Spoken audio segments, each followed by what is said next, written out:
8 აგვისტოს შემოვიდა რუსეთის ჯარი, 7 აგვისტოს სააკაშვილმა დაბომბა ცხინვალი. მუხათგვერდის ძმათა სასაფლაოზე ასულმა კობახიძემ ომის დაწყებაში ისევ წინა ხელისუფლება დაადანაშაულა. იგივე სამტკიცებდა ყაველაშვილი. მათ ამ განცხადებამდე რამდენიმე წუთით ადრე კი ლავროვმა ვრცელი განცხადება მიუძღვნა იმის მტკიცებას, რომ 2008 წელს ომი საქართველოს აგრესიით დაიწყო. ჩვენი გმირები შეეწირნენ იმას, რომ ეგრეთ წოდებული მთავარსარდალი იყო მოღალატე უცხოელი აგენტი, თქვა კობახიძემ.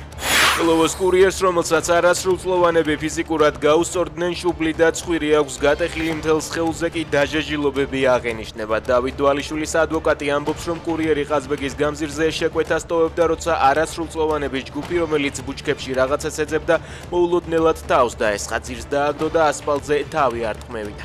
დაშავებულმა თავდამსხმელების ნაწილი უკვე ამოიცნო, თუმცა მომხდარზე დაკავებული ჯერ არავინაა.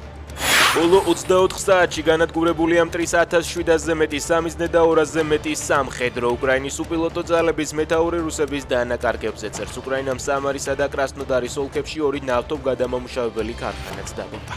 რუსულმა დრონებმა კიევის ოლქში ბაბუა, ბებია და მათი 3 წლის შვილიშვილი მოკლეს. დაშავდნენ ბავშვის მშობლებიც, მისი 15 წლის ძმა და მეზობელი. ამის შესახებ ზელენსკი წერს. მისი განცხადებით, რუსებმა 6 ბალისტიკური რაკეტით შეუტიეს დედაქალაქსაც.